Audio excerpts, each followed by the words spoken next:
In this video, I will talk about Saga, my experience so far with the developers and the game itself, and I will criticize it in a fair manner. My goal with this video is to educate people about this project and to try my best not to discourage the developers of Saga. Quite the opposite. I would love to see a good game made from them, wording on a good game. For those who never heard about this game, it wants to become a game like Majesty mixed with Dungeon Keeper, which leads more heavily into the RTS territory. Right now they are on Kickstarter and they want to crowdfund their dream project. For people who doesn't know me, I'm a QA volunteer for Bright Rock Games and Black Heart Games. I also used to do some QA testing for a software company during my IT training. I also enjoy helping indie developers by polishing their game, like Landfall Games with TipG. I joined the speedrun community for Gunfire Reborn, and I love playing dungeon management games competitively. To be honest, I don't know how qualified I am because of that, but I guess I have some insight.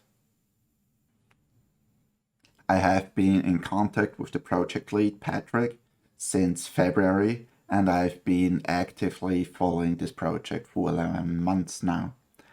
I talked with Patrick 4 times since then, saw some preview footage of the game, and have had a chance to ask questions, give him feedback and criticism about what he showed me.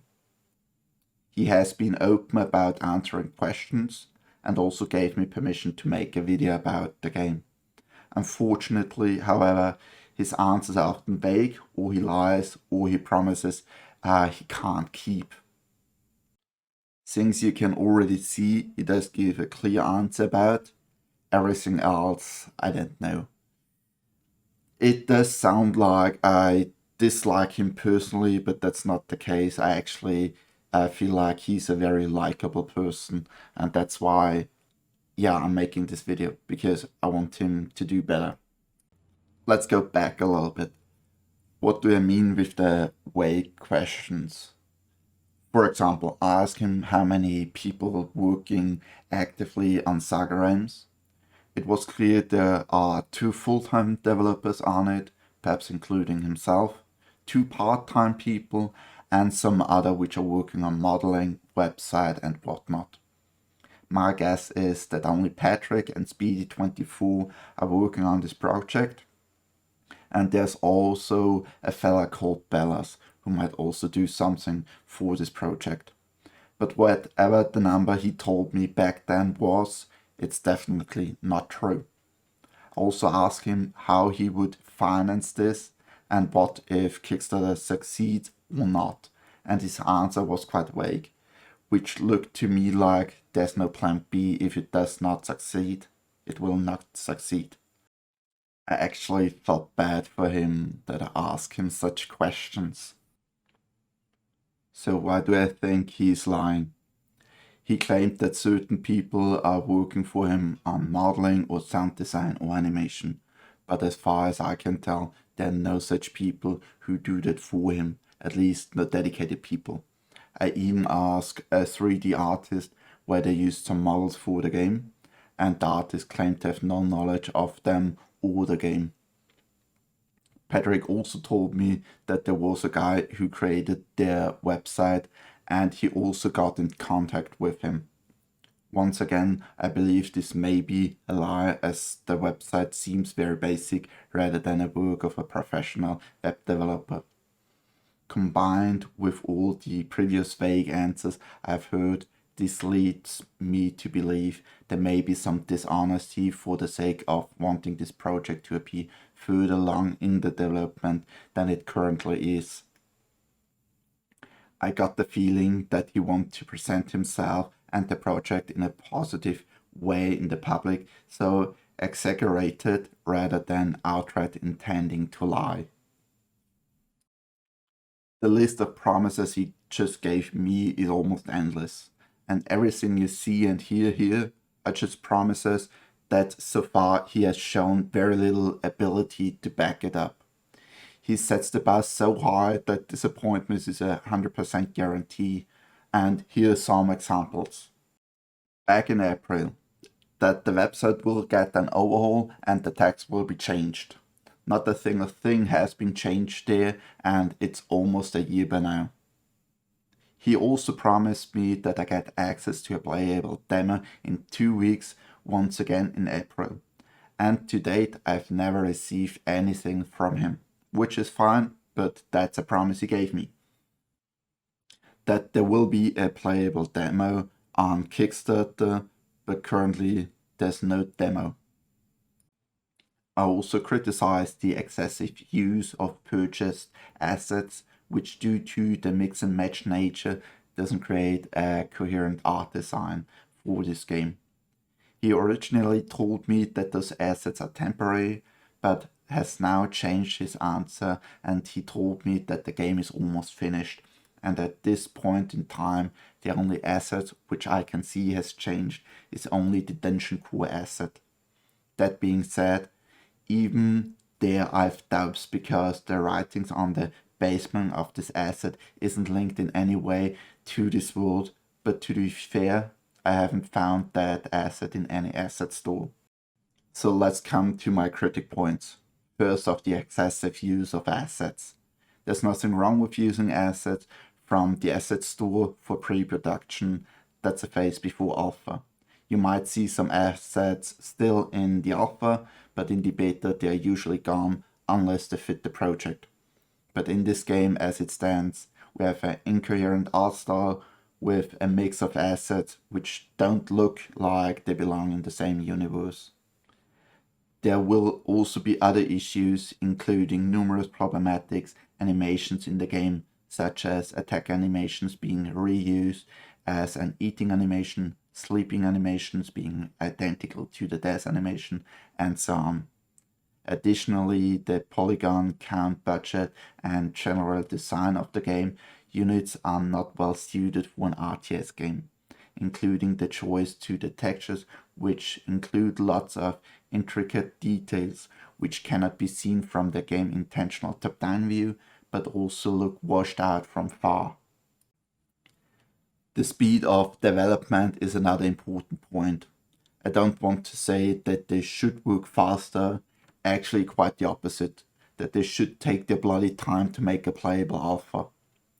In my opinion, having seen development on 2 other dungeon management games and their exception and promises for how quickly they can finish developing and releasing the game seems highly unrealistic and massively stretched based on what they've been able to do so far in time already spent on the game. For example, the assets. Patrick told me back in April that all assets are temporary and will likely be changed. Now at the launch of Kickstarter, the game is apparently 80% done, but between April and now I've seen 4 noticeable changes in Saga ranks. The dungeon core model has changed, the walls have now cornered walls, units have HP, and they added the HP bar design. If that is all the progress they have been able to make in almost 10 months, then how do they realistically expect to finish the rest of the game in the timeframe they are promised in their Kickstarter? If they truly expect to meet and fulfill all the promises and have a bunch of really dedicated developers, I would expect this game to be finished in 3 to 4 years.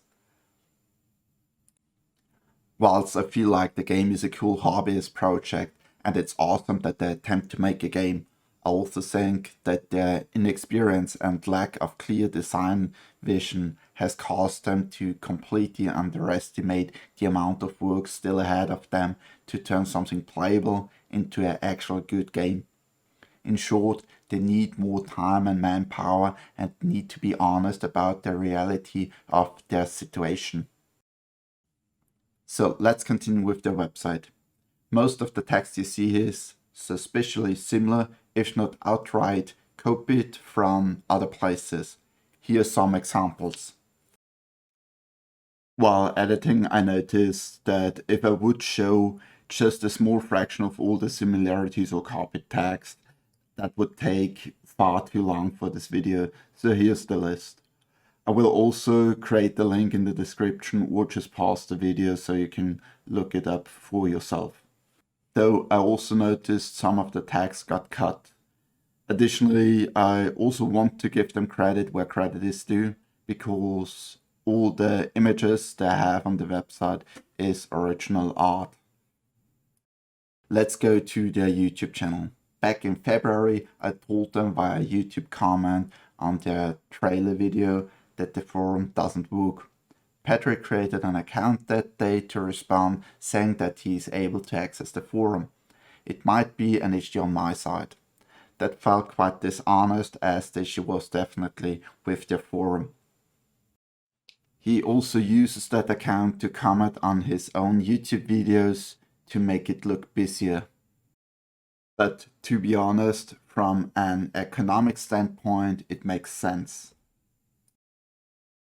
To my final thoughts, although I've been quite critical of Saga and its development team, in this video please do not go and hate on them. I do not think that the developers of Saga have any ill intentions. I think they are just inexperienced, and in their over-enthusiasm and excitement for this project, they've made some promises they may not be able to keep, particularly with regards to the expected level of quality and the development schedule. I do still want to support them going as they try to transition from hobbyists to actual developers, and hope that perhaps at one day we might get a good game from them. But as it stands, in my honest opinion, Saga is not that game. But to end this video on a positive note, if you want to check out a very promising looking dungeon management game from a very competent and experienced developers, check out Lords of Nether. Ask D-Black, the lead developer of that team, for more critical questions about its development, and through his answers I saw that he has not only the knowledge but realistic plans for the game, and I am confident that he knows what he is talking about. That dude will get Lords of Nether out, and he has the skills to make it a good game. I talked with all the other developers and their experience in this field, and they are proud what they can already show. I also played an early build of it, and it looks awesome. And what does work works well. D-Black also has connection to other people in the gaming industry, and to be honest, I have no doubts that Lords of Nether will be a great addition to the dungeon management genre I can recommend. By the way, Lords of Nether recently showcased a live demo of the game on 7th of December if you want to look at the most recent state of it. If you have any further questions about Lords of Nether or Saga Realms, feel free to ask in the comment section. Also try to make a comment where I link all my findings on Saga Realms. At last, both Discord servers are linked in the description.